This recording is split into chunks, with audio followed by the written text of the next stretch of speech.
6 days earlier, rebel forces had also been defeated at Gettysburg, and the high tide of the Confederacy began to recede. In South Carolina, the rebel fortification Battery Wagner was Charleston Harbor's first line of defense. The Union Army considered its capture to be essential, and the all-black Massachusetts 54th led the attack to bring it down.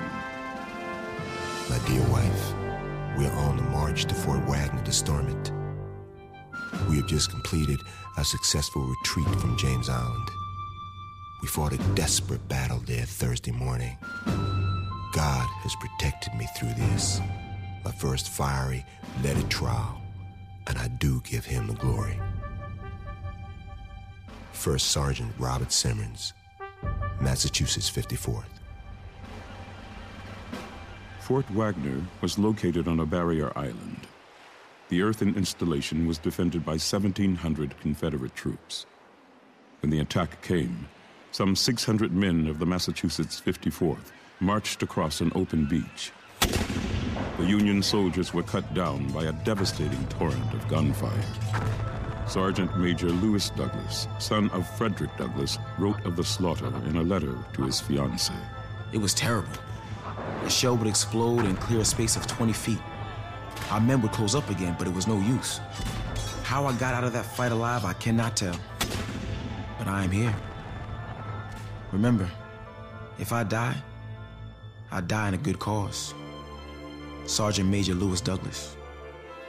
272 members of the 54th were either killed or wounded in the attack.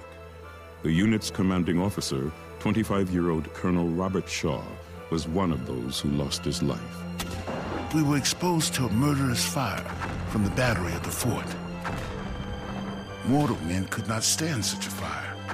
When the men saw their gallant leader fall, they made a desperate effort to get him out. But they were shot down or reeled in the ditch below.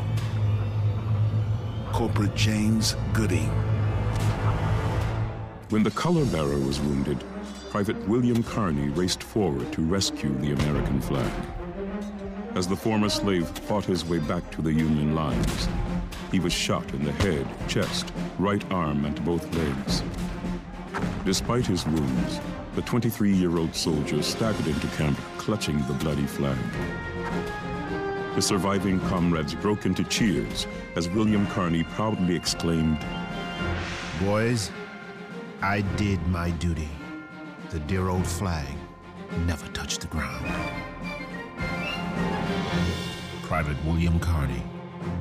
For his actions that day, William Carney was awarded the Medal of Honor. I decided I could best serve my God by serving my country and my oppressed brothers. Private William Carney.